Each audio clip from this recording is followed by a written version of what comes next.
About a decade ago, I had booked a full week off work far in advance over Valentine's Day. It wasn't just any Valentine's Day either. It was also my first anniversary with my boyfriend. At the time, he was still a student, and I was already working full-time.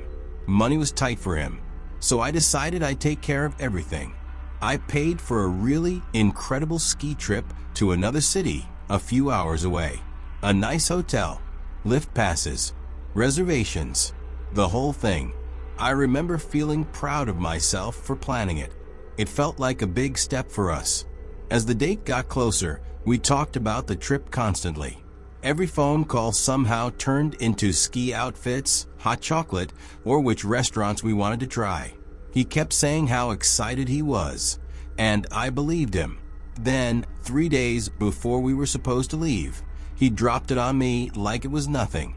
Some of his guy friends had invited him on a last-minute trip to Florida. Not close friends, not childhood buddies, just guys he barely ever hung out with. Still, he said yes almost immediately. What made my stomach sink was the timing. They were leaving the day before our ski trip. At first, I honestly thought he was joking. I laughed and waited for him to say he was kidding. He didn't. When I asked him how that was supposed to work, he shrugged and said, "It's only a few days. We'll still have time together."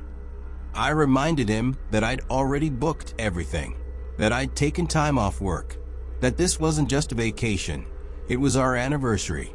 That's when his tone changed. He told me I was overreacting, that Valentine's Day was just a commercial holiday, that I was trying to control him. I remember standing in the kitchen, staring at the floor, feeling embarrassed for even bringing it up. I didn't want to be that girlfriend, so I let it go. The night before he left, something felt wrong. He barely packed, barely spoke. When I tried to talk about the trip, he brushed me off.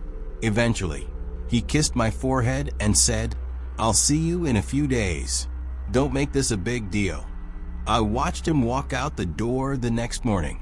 That was the last time I saw him alive. I woke up that afternoon to a text message from a number I didn't recognize. It said, "He's not coming back alone." I stared at my phone for a long time, waiting for another message that explained it. Instead, another text came in. "Look in his suitcase." My hands were shaking as I walked to the bedroom. His suitcase was still in the closet. He hadn't taken it with him. I opened it, expecting clothes. Maybe something I'd forgotten to pack for him. At the bottom, tucked beneath folded shirts, was a small velvet box. I already knew what it was before I opened it. Inside was an engagement ring. Not cheap, not fake. I sat on the floor with that ring in my hand, trying to make sense of it, trying to figure out how someone could plan a proposal and abandon their girlfriend days before it happened. My phone buzzed again. This time, it was him. He didn't mention Florida. He didn't mention Valentine's Day. He just said, "We need to talk when I get back." 2 days later, I saw his face on the news. Florida, a rundown motel, another woman. The reporters said it was a murder-suicide. They said it was sudden. They said no one saw it coming. But I think about that first text all the time. About how someone knew. About how close I was to saying yes. Valentine's Day wasn't ruined by betrayal. It was ruined because I almost married the wrong person. I used to think Valentine's Day was harmless. Just flowers, cards, a reason to dress up and pretend everything was perfect for one night. That changed 5 years ago. I had been dating Mark for almost a year.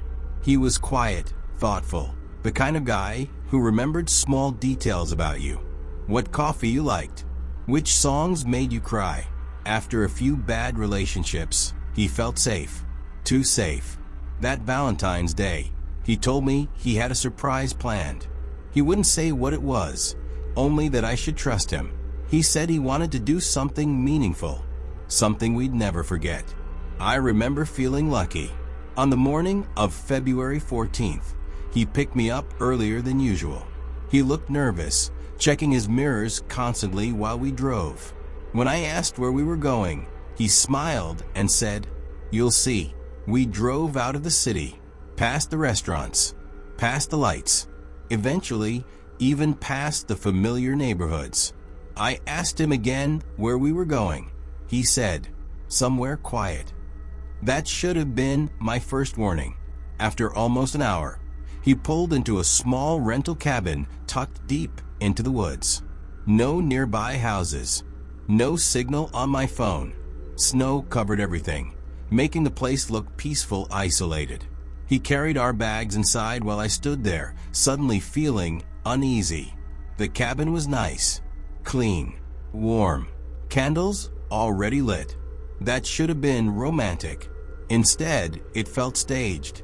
He poured wine, played music, told me how much I meant to him, how he'd never felt this way about anyone before.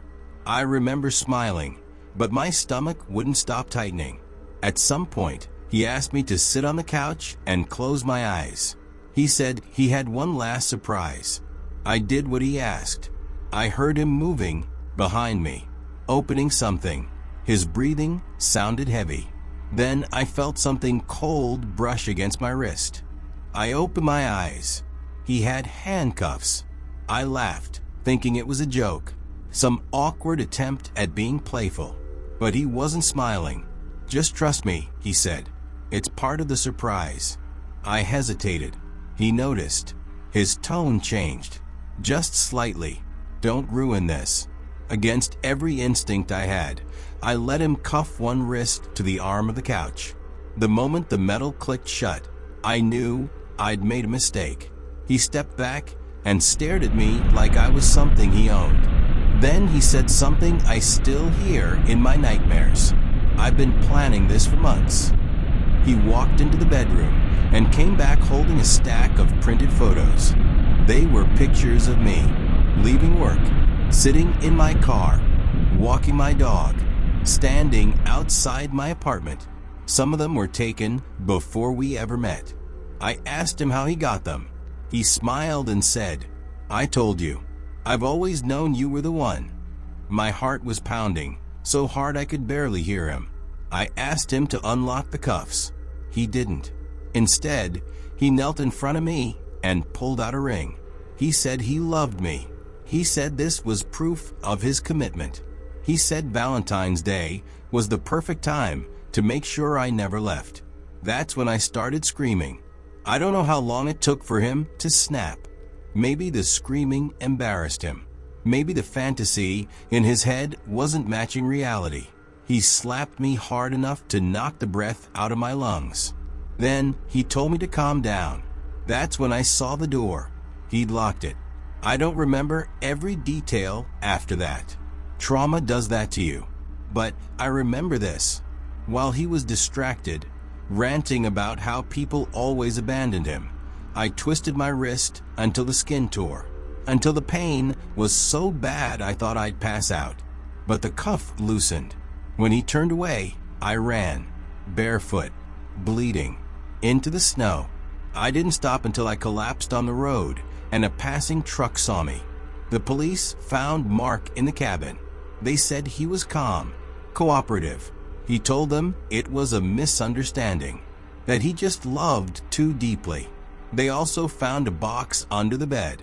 Inside were Valentine's cards, all written to different women, all dated different years. I was just the first one who got away. I don't celebrate Valentine's Day anymore, because some people don't want love. They want possession.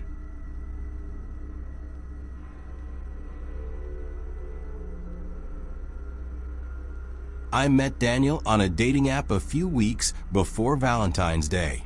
He was polite, soft-spoken, the kind of guy who used full sentences and didn't rush anything. After a string of bad dates, he felt like a relief, someone normal. We talked every night, not flirting constantly, just talking about work, childhood memories, movies we loved. He remembered things I mentioned once and never brought up again. When Valentine's Day came up, he asked if I wanted to meet in person. I almost said no. Something about it felt fast. But I convinced myself I was just being paranoid. He suggested dinner at his place. He said restaurants would be crowded, loud, uncomfortable. He promised he'd cook. Promised it would be relaxed. I told a friend where I was going. I even shared my live location. I thought I was being careful. Daniel lived in a quiet neighborhood. Too quiet. The kind where every house looks the same and no one's outside after dark. When I arrived, he greeted me with flowers and a nervous smile. His place was clean. Spotless, actually. No clutter. No personal mess. Just empty. He'd cooked pasta, poured wine, put on soft music. At first, everything felt fine. But little things started bothering me. He kept asking if I was comfortable. Over and over. If I needed anything. If I liked being there. It felt less like concern and more like checking boxes. At one point, I went to use the bathroom. That's when I noticed there was no lock on the door. After dinner, he suggested we watch a movie. Halfway through, he muted the TV. He turned to me and said, "I'm really glad you came."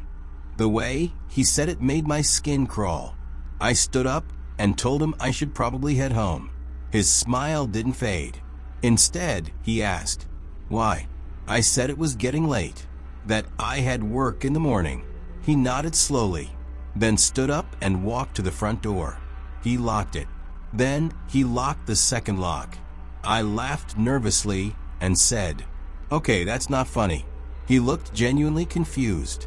"I thought we agreed this was special," he said. "I cleaned everything. I cooked. I waited." I told him to open the door. He didn't move. That's when I noticed the windows. They were sealed shut. I grabbed my phone. No signal. Wi-Fi was locked behind a password screen. Daniel sighed, like I was the one disappointing him. He told me he'd spent years alone. That Valentine's Day was always the hardest. That people like him didn't get chosen. He said, "You finally said yes." I backed away toward the kitchen. That's when I saw the notebook on the counter. My name was written on the front. Inside were pages of notes. Things I'd told him in messages. Things I'd never told him. Places I went. People I knew. Dates. Times. There were other names too. Some crossed out. Some circled.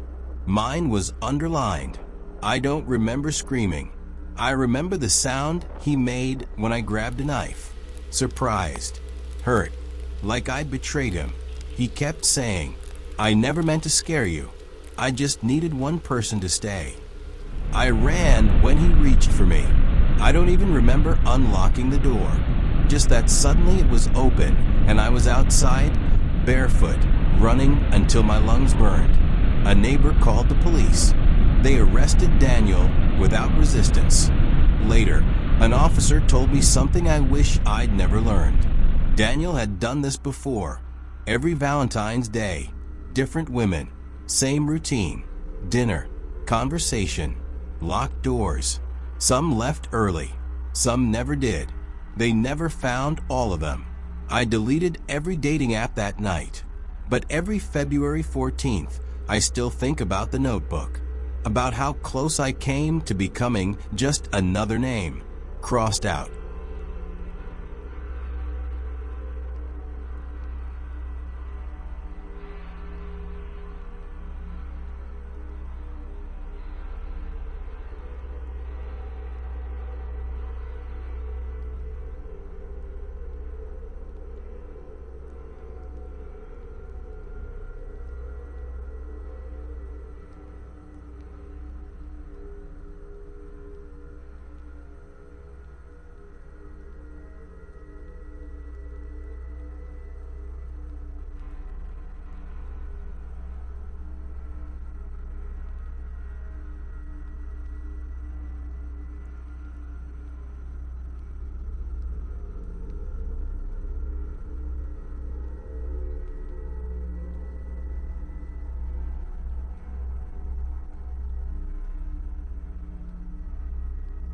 I never liked Valentine's Day, but my husband did.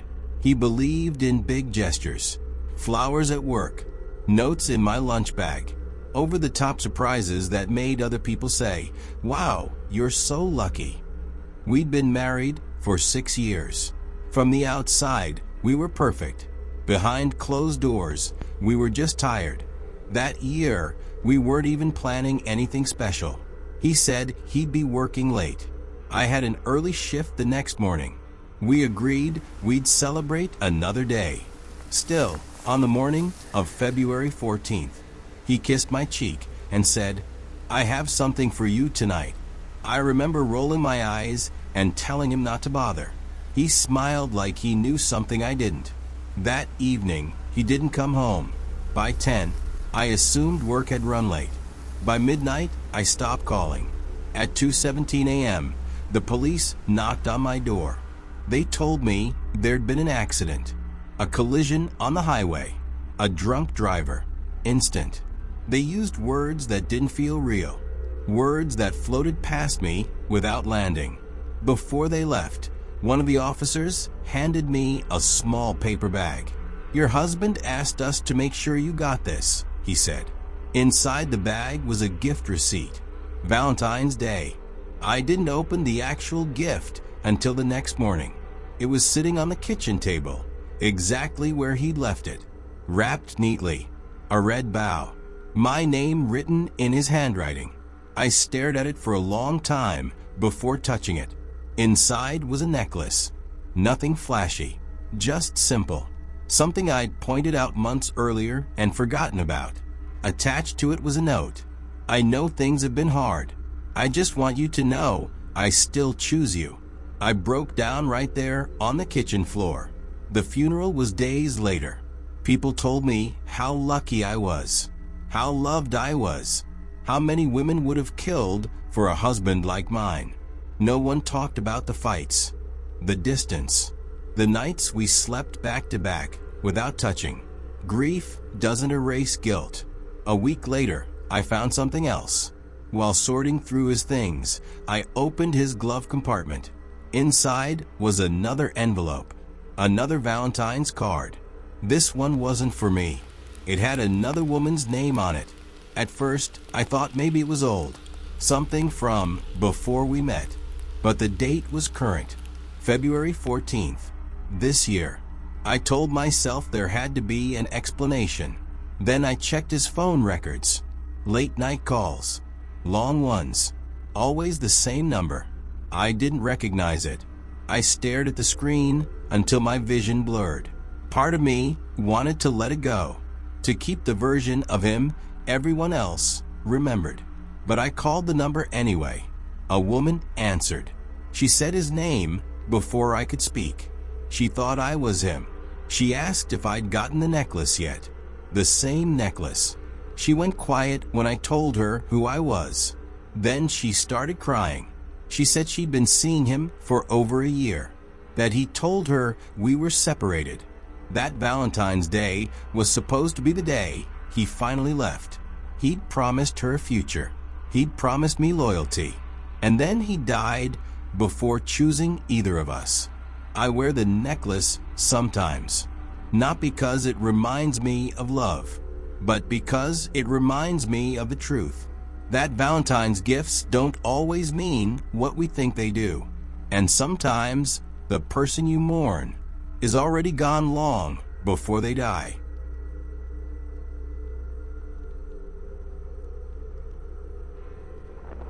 Valentine's Day used to make me nervous, not because I hated romance, but because it always felt like a test, like you were supposed to prove something, or else admit that what you had wasn't enough.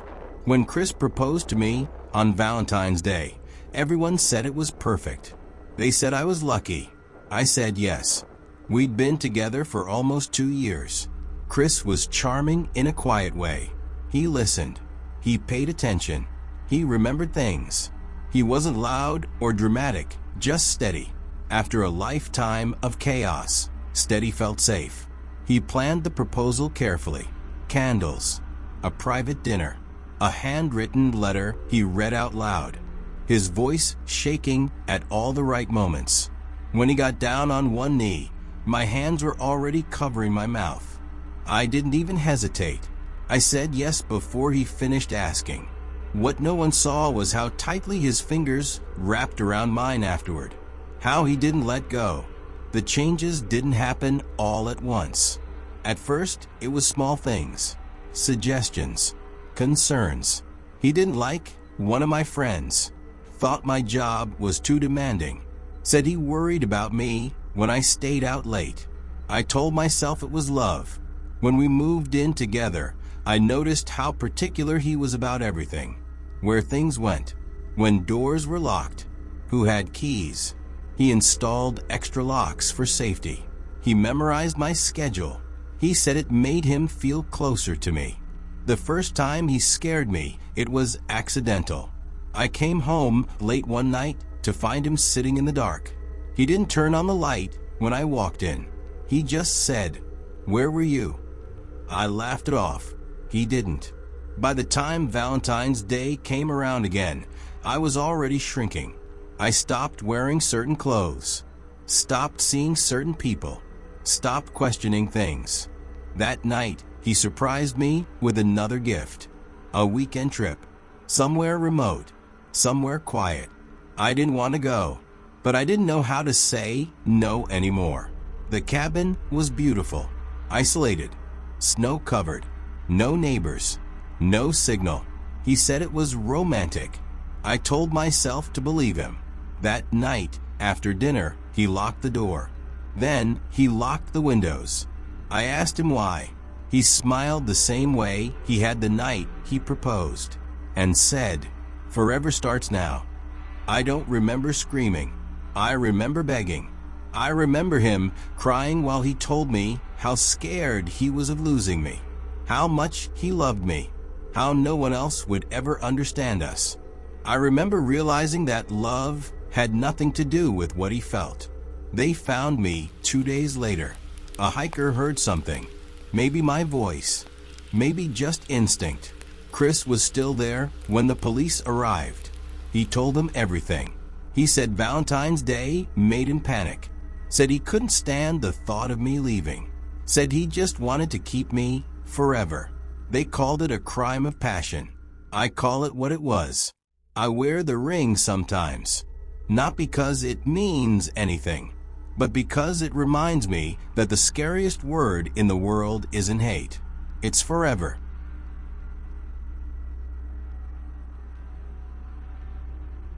I used to believe that if someone stayed with you long enough, it meant something. That loyalty came with time. I was wrong. I met Aaron in college. We were together for almost 7 years. No breakups.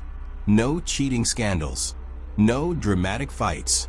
Just a slow, quiet relationship that everyone assumed would turn into marriage eventually. People kept asking when he'd propose. He always smiled and said, "When the time is right." I waited. By the time our 7th Valentine's Day came around, I wasn't even expecting much. We'd fallen into a routine. Cards, dinner, a movie, comfort instead of excitement. That morning, he surprised me. Flowers at work, a handwritten note, a reservation at a restaurant we'd never been to before. I remember texting my sister, "I think tonight might be it." She sent back a ring emoji. The restaurant was outside the city, quiet, candlelit, almost empty. Aaron seemed nervous, too attentive, watching me instead of eating. Halfway through dinner, he reached across the table and took my hand. He said my name slowly, like he was practicing it. Then he said, "I need to tell you something tonight." My heart started racing. I thought it was finally happening. After dinner, instead of driving home, he took a turn I didn't recognize. I asked him where we were going. He said, "Just trust me." That phrase used to mean everything. Now it makes my stomach turn. We stopped at a small house on the edge of town. Older, isolated, no nearby lights. I asked whose house it was. He said it belonged to a friend. Inside it was bare. No photos. No personal items. Just furniture. Too clean. Too temporary. That's when I noticed the smell. Bleach. Aaron asked me to sit down. I didn't. I asked him what was going on. He took a deep breath and said something I will never forget. This is the part I've been dreading. I laughed nervously, waiting for the joke. It never came. He told me he hadn't forgotten Valentine's Day. He told me he'd been planning this one for years. He said relationships weren't supposed to drag on forever, that people got stuck, that someone always had to make the hard decision. He said he didn't want to be the bad guy. He said he wanted it to be clean. I tried to leave. The door was locked. I screamed. I begged. I promised things I didn't even believe anymore. Aaron cried. That's what hurt the most. He cried like I was breaking his heart. He kept saying he was sorry, that I deserved peace, that this was the kindest way. I don't know how long I fought. I know I knocked something over. I know glass broke. I know at some point the neighbor's dog started barking. That saved my life. Aaron panicked. He hadn't planned for witnesses. I ran. I don't remember opening the door. I just remember cold air and falling and hands pulling me up. The police found evidence in the house. Plastic sheets, cleaning supplies, printed searches, how to make it look accidental, how long until decomposition smell. Valentine's Day alibi. Aaron told them it was a misunderstanding. 7 years of love. That was his defense. I moved away after that. Changed my number. Changed my routines. Changed myself. Every Valentine's Day, I still get flowers. No card. No name. Just red roses. And the quiet understanding that some people don't leave relationships. They erase them.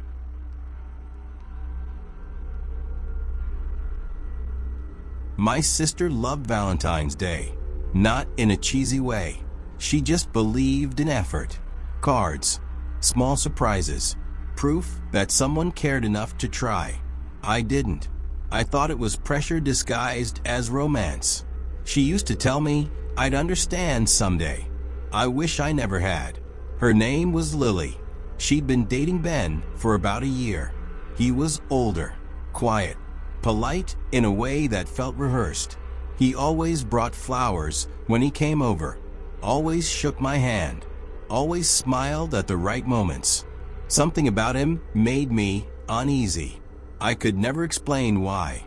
Lily said I was being overprotective. The last time I saw her was the morning of February 14th. She was excited, nervous, wearing a red dress she'd bought weeks earlier but pretended was last minute. Ben had planned a surprise. Wouldn't say what it was. Just told her to pack an overnight bag. I joked that it sounded suspicious. She laughed and said, "He just wants tonight to be perfect." Before she left, she hugged me longer than usual. I didn't think anything of it. That night, I texted her. No reply. By midnight, I called. Straight to voicemail. I told myself not to panic. She was probably busy, or drunk, or asleep somewhere romantic. At 2 a.m., I checked her location. It hadn't moved in hours. The police called me the next morning. They asked when I'd last seen her, who she was with, whether she'd mentioned feeling unsafe. I lied. I said no, because admitting I'd felt something was wrong felt like admitting I'd failed her. They found her car 2 days later, parked neatly on the side of a rural road. No damage. No signs of a struggle. Her phone was inside. Her purse too. Ben was gone. So was Lily. The investigation dragged on for months. Ben's apartment was empty, cleaned out, like he'd been planning his disappearance longer than anyone realized. Friends came forward eventually. Little comments. Strange moments. How he didn't like her going out alone. How he didn't like when she didn't answer texts right away. How Valentine's Day meant everything to him. I started sleeping with the lights on. A year later, they found her, or what was left, a shallow grave near a cabin they'd rented for the weekend. Ben had proposed to her that night. They found the ring still on her finger. The police said she probably said no. They said men like Ben didn't handle rejection well. They said Valentine's Day can make fragile people snap. I stopped listening after that. Every February 14th, I visit her grave. I bring flowers she'd like. Nothing red. She always said red felt aggressive. I sit there and replay that morning in my head. The hug, the smile, the moment I almost told her to be careful. I never did. And that's the part that haunts me. Not what he did, but what I didn't say.